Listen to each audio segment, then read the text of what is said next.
जय जय श्री राम। आप सभी का स्वागत है हमारे यूट्यूब चैनल भक्ति मार्ग पर। आप लोग भक्ति मार्ग चैनल देख रहे हैं। आज का हमारा प्रसंग है, बुद्धि से अधिक आवश्यकता है शुद्धि। बुद्धि से अधिक आवश्यकता है शुद्धि की। जीवन में बुद्धि की जितनी जरूरत नहीं है उतनी जरूरत है शुद्धि की। आजकल संसार में बुद्धि बहुत बढ़ गई है लेकिन शुद्धि कम हो गई है, इसलिए संसार दुखी है। कहने का मतलब है यह नहीं कि बुद्धि नहीं बढ़नी चाहिए, लेकिन बुद्धि बढ़ती रहे और शुद्धि कम होती चली जाए तो नुकसान का गुणाकार होता है, एक भारी नुकसान होता है। समाज का पतन होता है, चरित्र का पतन होता है। शुद्धि भी ना हो और बुद्धि भी ना हो, शुद्धि भी ना हो और बुद्धि भी ना हो तो उतना नुकसान नहीं हो, लेकिन शुद्धि ना हो और बुद्धि अधिक हो जाए तो नुकसान नुकसान बहुत बड़ा नुकसान होता है। मानवता के लिए नुकसान है, चरित्र के लिए नुकसान है, चरित्र के लिए खतरा बनकर उभरेगा। ध्यान देना, आज यही हो रहा है। बुद्धि बढ़ती जा रही है। आज से 30 साल पहले 5 वर्ष का बालक का जो आईक्यू लेवल था उसकी तुलना में आज के वर्तमान समय में 5 वर्ष के बालक का जो आईक्यू लेवल है वह बहुत अधिक बढ़ा हुआ है, बहुत ऊंचा है। यह तो पक्की बात है, मानोगे आप तो बुद्धि बढ़ी है। मैंने देखा कि बड़े घर के बुजुर्ग टीवी वीडियो को ऑपरेट करना नहीं जानते, बच्चे जानते। घर के बुजुर्ग महिलाएं या पुरुष वीडियो को ऑपरेट करना नहीं जानते, पर बच्चे जानते हैं। They play with computer, mobile phones. हाँ, वो सारा दिन उसी के साथ जूझ रहे हैं। अब एक 3 साल का बच्चा तो कंप्यूटर पर प्रधानमंत्री जी को अपना करतब दिखा रहा था। They are very smart. 7-8 साल का बच्चा गूगल बॉय।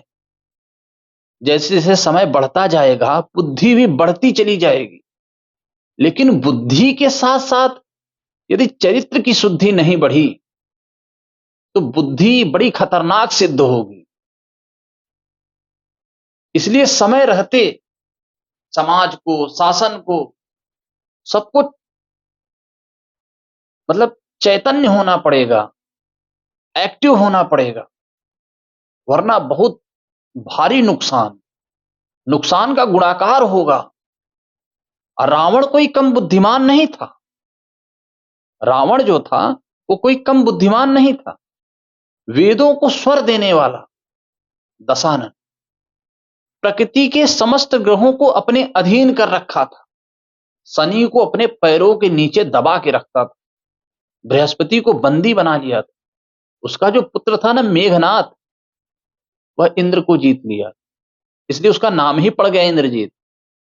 अर्थात रावण ने प्रकृति को अपने बस में करने का पूरा प्रयास किया। भैया उसके पास वैभव की कमी नहीं थी। सोने की लंका, विमान से चलता था, युद्ध के दौरान भयंकर अस्त्र शस्त्र चलाए हैं उसने। वैज्ञानिकता का सशस्त्र हस्ताक्षर है रावण। निश्चित तौर पर रावण के पतन का कारण बना चरित्र शुद्धि का अभाव। रावण के पतन का कारण सिर्फ और सिर्फ कुछ बना तो चरित्र शुद्धि का अभाव। वर्तमान समय में भारतवर्ष के अधिकांश युवा इंस्टाग्राम और स्नैपचैट पर क्या चरित्र बनाने के लिए गए हैं? आपको क्या लगता है? क्या ये चरित्र बनाने के लिए गए हैं? वहां पर कंटेंट क्रिएट करना एक अलग बात हो गई। कंटेंट क्रिएट करना एक अलग बात हो गई। कंटेंट देखना भी कोई गलत बात नहीं है, बहुत कुछ सीखने को मिलता है। वह कंटेंट लोगों को रोजगार दे रहा है। लेकिन वह कंटेंट तो आपको यूट्यूब पर भी मिल जाएगा। फिर इंस्टाग्राम की जरूरत क्यों? फिर स्नैपचैट की जरूरत क्यों? स्नैप और इंस्टा का मैसेज बॉक्स बहुत ही खतरनाक। यहां बिना नंबर के कॉलिंग होती, और वह भी घंटों घंटों ऑडियो कॉल, वीडियो कॉल के सारे ऑप्शन उपलब्ध हैं। जो माँ बाप सोच रहे हैं कि हमारे बच्चे बड़े चरित्रवान हैं, बड़े सुशील हैं, बच्चे क्या कर रहे हैं ये माता पिता को पता भी नहीं चलता। वो अलग ही दुनिया में जीवित हैं, वो अलग ही दुनिया जिए जा रहे हैं। इसका डिटेल जानकारी अगर आपको चाहिए तो बच्चों का मैसेज बॉक्स ही बता सकता है वह कितने पानी में, वह कितने चरित्रवान हैं, कितने सुशील हैं, कितने सभ्य हैं। इन एप्लीकेशन के चलते भारतवर्ष के युवाओं के जीवन में चरित्र की भारी गिरावट देखने को मिल रही है। अर्थात बुद्धि के साथ यदि शुद्धि ना हो तो, चरित्र शुद्धि ना हो तो वह बुद्धि बड़ी खतरनाक सिद्ध होगी, राक्षसी बुद्धि हो जाएगी। इसलिए मैं हमेशा कहा करता हूं कि बुद्धि को राम तत्व का स्पर्श होना चाहिए। रामायण में अहिल्या के उद्धार की घटना आप लोगों ने सुना होगा। अभी मैंने इससे पहले ही एक वीडियो बनाया, अहिल्या उद्धार का प्रसंग।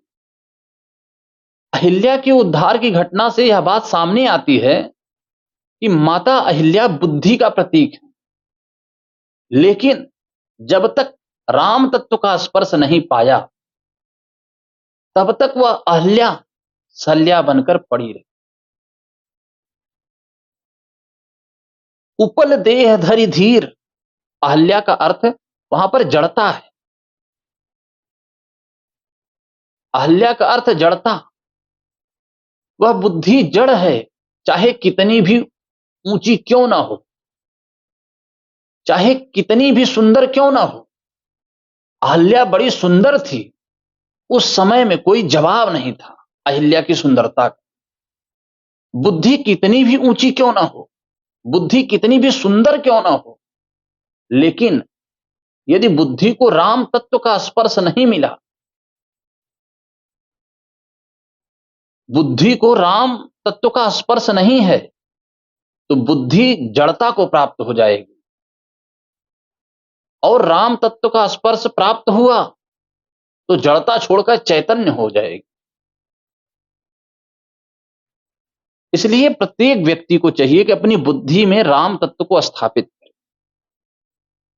समाज में बुद्धिमान लोग तो बहुत हैं, लेकिन जिनकी बुद्धि को राम तत्व का स्पर्श है, ऐसे बुद्धिमान कितने हैं? खोजने जाओ तो बहुत कम मिलेंगे, आप बहुत कम मिलते हैं ऐसे लोग।